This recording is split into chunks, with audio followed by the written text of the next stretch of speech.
Big pass Tamil இன்னைக்கு எபிசோட்ல வந்து பார்த்தீங்கன்னா, அருண் வந்து ஆஃபீஷியலா எவிக்ட் ஆயிட்டாரு. ஸோ, அருண் ஆஃபீஷியலா எவிக்ட் ஆனதுக்கப்புறமே பார்த்தீங்கன்னா, அர்ச்சனா அவங்களோட ஃபர்ஸ்ட் ஸ்டோரியா ஷேர் பண்ணியிருக்காங்க. ஸோ, அர்ச்சனாவோட பர்த்டே அன்னைக்கு அருண் வந்து விஷ் பண்ணியிருப்பாரு. நான் கண்டிப்பா டைட்டிலோட தான் உன்னை வந்து பார்ப்பேன் அப்படின்ட்டு.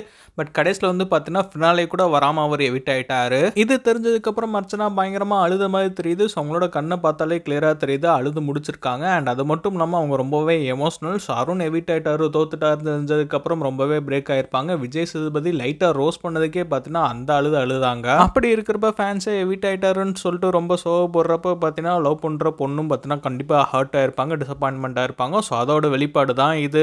அண்ட் அது மட்டும் இல்லாமல் இந்த வாரம் தான் அருண் ரொம்ப மிஸ் பண்ணுறேன்னு சொல்லிட்டு அருண் கூட இருக்கிற மாதிரி வீடியோ ஷேர் பண்ணி அண்ட் கேப்ஷனில் ஐ மிஸ் யூ அருண், நீ இல்லாமல் ரொம்பவே சர்வை பண்ண முடியலன்னு சொல்லிட்டு போட்டிருந்தாங்க. ஸோ அப்படி போட்டு ஒரு வாரத்திலே பார்த்தீங்கன்னா அருண் இப்போ மறுபடியும் அர்ச்சனாவை பார்க்க வராரு. ஸோ இது அர்ச்சனாக்கு கொஞ்சம் சந்தோஷத்தை தான் கொடுக்கும். மறுபடியும் நம்ம அருண் கூட சேர போகிறோம். இனிமேல் அருண் நம்ம பிரியவே மாட்டோம் அப்படின்ட்டு.